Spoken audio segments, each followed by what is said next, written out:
Welcome back to another video, friends. This one, I need to clear some stuff up a little bit. Last time I made one of these 2019 videos, a couple people, quite a few people, actually got really confused as to what I was talking about.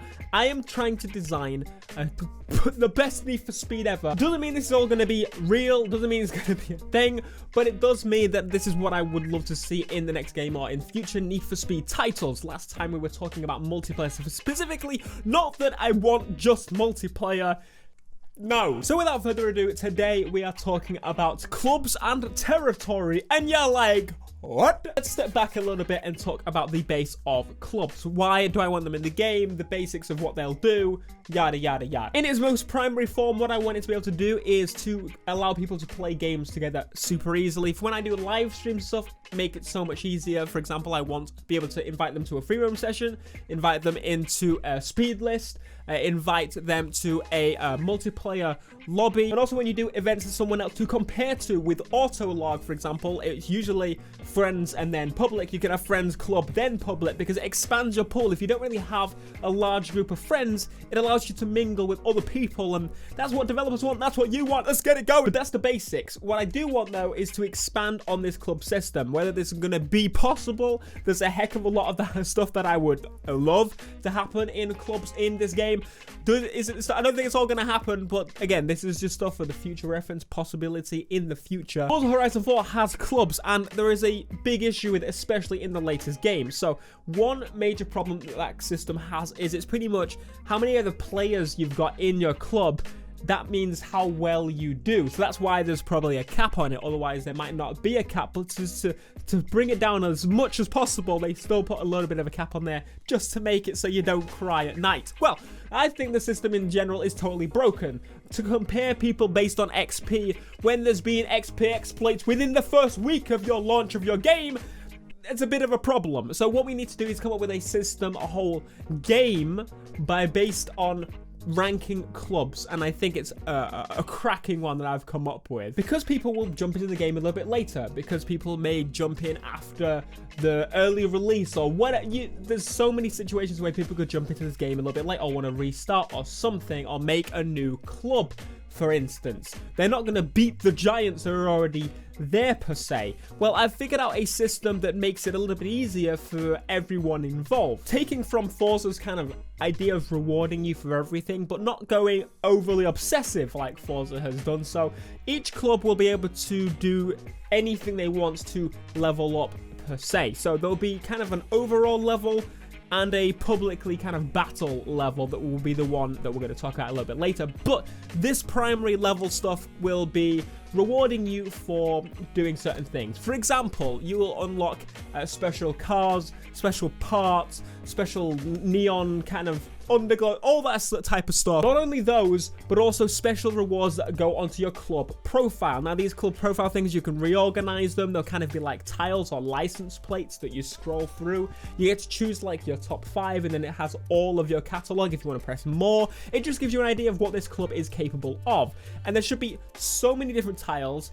To start with the list, number 1, Drift Club, full term. So I'd say a week or a month would be a full term. Number 3, Street Race Club of January 2019. Again, explains itself. Most drag events completed. Highest total drift score accumulated. Most miles raced in American cars. But as I say, these rewards, some of them are a little bit unbalanced per se, but these are not supposed to be the permanent awards. You have to go on the club's profile to see these, or some kind of card pops up at the start of the race to give you a little lowdown of what's going on, and you see the top 5.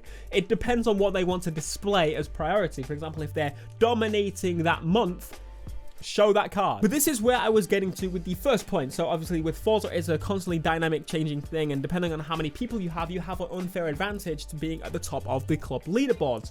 Well, this system, I think, is a million times better. Territory, acquisitions, that's right, like Need for Speed Carbon. That's the best way to explain it. We're doing a let's play right now, but as you progress through the game, when you do the events, you overtake the territory of others. And as you overtake that area, it becomes yours, you unlock bonuses, whatever. Let's get into the example that there are 15 events in an area. There's 10 events and 5 kind of speed cameras, drift corners, that sort of thing. There's stuff that's already in Need for Speed as a base.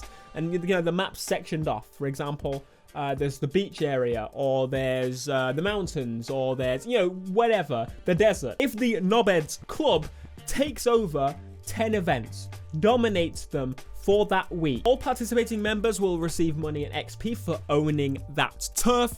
For context, money earned from gas stations, blah, blah. If you want to have a little kind of realism there, you get paid basically a percentage from gas stations, from car washes, that sort of stuff, parking fines. Club logos that you've created will be splattered around that area once you've taken it. And there would be extra and alternative bonuses for example, if you're a club that's dedicated to drifting or off-roading or something, you can claim the award of being the ultimate drifters of that section, and rather than the overall. That's a cool way for those that don't want to participate in the big stuff and they're better at the other one than the overall club. It makes sense. An even bigger bonus reward if you own all the areas or most of the areas overall, and you basically participated to gaining those, you get an even bigger reward. So each week you kind of get a reward. It would keep you playing, and it would keep you jumping in with other players, and I've got a bunch of that stuff later in the video too. Now, the problem with the whole system was that it would be dominated by one group if it had the most players, that type of stuff. So what I thought of is a graph system. So to avoid complete domination of areas, the stat would be reset once a week. So these would refresh and you would start again and try and grind and take over that area. This system should allow it to keep it pretty balanced. For example, if you have 100 members in your club, nothing happens. Okay, between 0 and 100, nothing happens. But if you have 3,000 members in your club, points that you earn from completing and taking over these areas will be reduced by 96.6%, which is it's a little bit off. But the idea would be the more club members you have, how many points you get gets reduced. So that way it would keep it balanced, so that if a club member with one person did a race, they have just as much advantage as that of a person with 3,000, and I don't know, you get the idea. But they have to be active members. It's based on activity. It could be overcomplicated, but it could be simple at the same time. It's just experimenting and testing this stuff out. And overall, even if this totally messed up the whole thing and it didn't make any sense and it was rubbish, it could be removed. And anyway, I think it would be better than the current Forza system that just rewards people for having the most members that just glitch. It doesn't make sense. Like TDU2, we will have a club HQ. I think I've spoke about the idea of wanting one of these before in pretty much every racing game ever since TDU2. You'd be able to walk around, maybe customize a little bit, walk around club members' cars, look at the plaques that, you know, that I mentioned that are on your home thing, but I guess they're plastered around, and maybe take pictures and put them in the frames.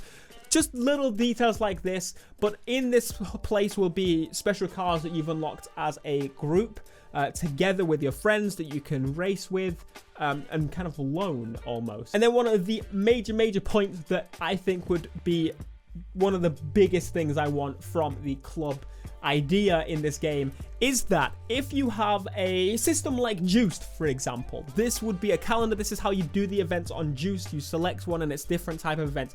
This would be different depending on whose club you're in. The host, or people that the host allows to, are able to set up events, and these events you can jump in by clicking on the tile and it will tell you more information about it. It can be anything from a multiplayer lobby that's ongoing with club members that are dedicated to club members trying to get a load of drift score or a load of drag races done, or complete all the challenges, or for specifically if you want to do club v club, there's an event going on. It can be, for example, private to a certain amount of people. Say you've done some testing and found your top racers, you can limit it to only invite certain people, and anyone else that sees the tile sees a live stream and opens a YouTube app or a Twitch app to wherever it's being broadcast, and you can jump in and watch that. I think this calendar system would be perfect. It could tie in to the PlayStation 4's calendar system, that's an event system that's in the game. If you know the PlayStation, you go on and it notifies you that there's a GTA event ongoing this weekend. You could jump in and you could, you know, get notifications on your phone. I don't know if there's anything similar on Xbox. I imagine there is. It would be similar to that. It doesn't have to be all this kind of permanent, scary club stuff. It can be, oh, we're playing games, club members can join. It would be on there. There's a lobby with an empty space. that's appearing on there. It could be just, it would just be a way to introduce people to keep flowing into content, keep them active at all times. There could be multiple events a day depending on what you want to do. It's just unlimited creativity. It doesn't even have to have a separate app almost. A separate app would be amazing, but it doesn't have to have one because the PlayStation and the Xbox already have systems in place to do this kind of thing. And to make it even better, you could have it so that people could queue events and it drags them automatically into the game, or it notifies them that the event is about to begin when they're in the game. Or on the loading screens, as they load into the game, they could get notified of these things, because this would be something that's actually relevant and useful, rather than giving us tips on how to NOS. I know how to NOS. I've played the game a million times. I didn't want to absolutely hammer everything out for this one because there's just so much there. But I think the territory acquisitions thing is a cool idea. It's similar to the idea of the event that I made in the multiplayer video. If you haven't seen the idea of my multiplayer video, is down in the description if you want to go and check that out. My new channel as well, if you want to know about the Skyline, still ongoing. But other than that, that's pretty much it for the clubs for now. I'm hoping that we even get the base of an idea of clubs where we can invite people that are in the club to a game. It will make my life easier, and it will be a good way to kind of compare more stats opposed to just the normal, I don't know, dominated by Public Man 35 who's top of the leaderboard, and he's cheated, and he bloody cheated. Anyway, be sure to smash like, friend, subscribe if you're new, and the next one will probably be on something, I don't know, progression, single player, maybe a combo of both. I don't know. Until next time, peace.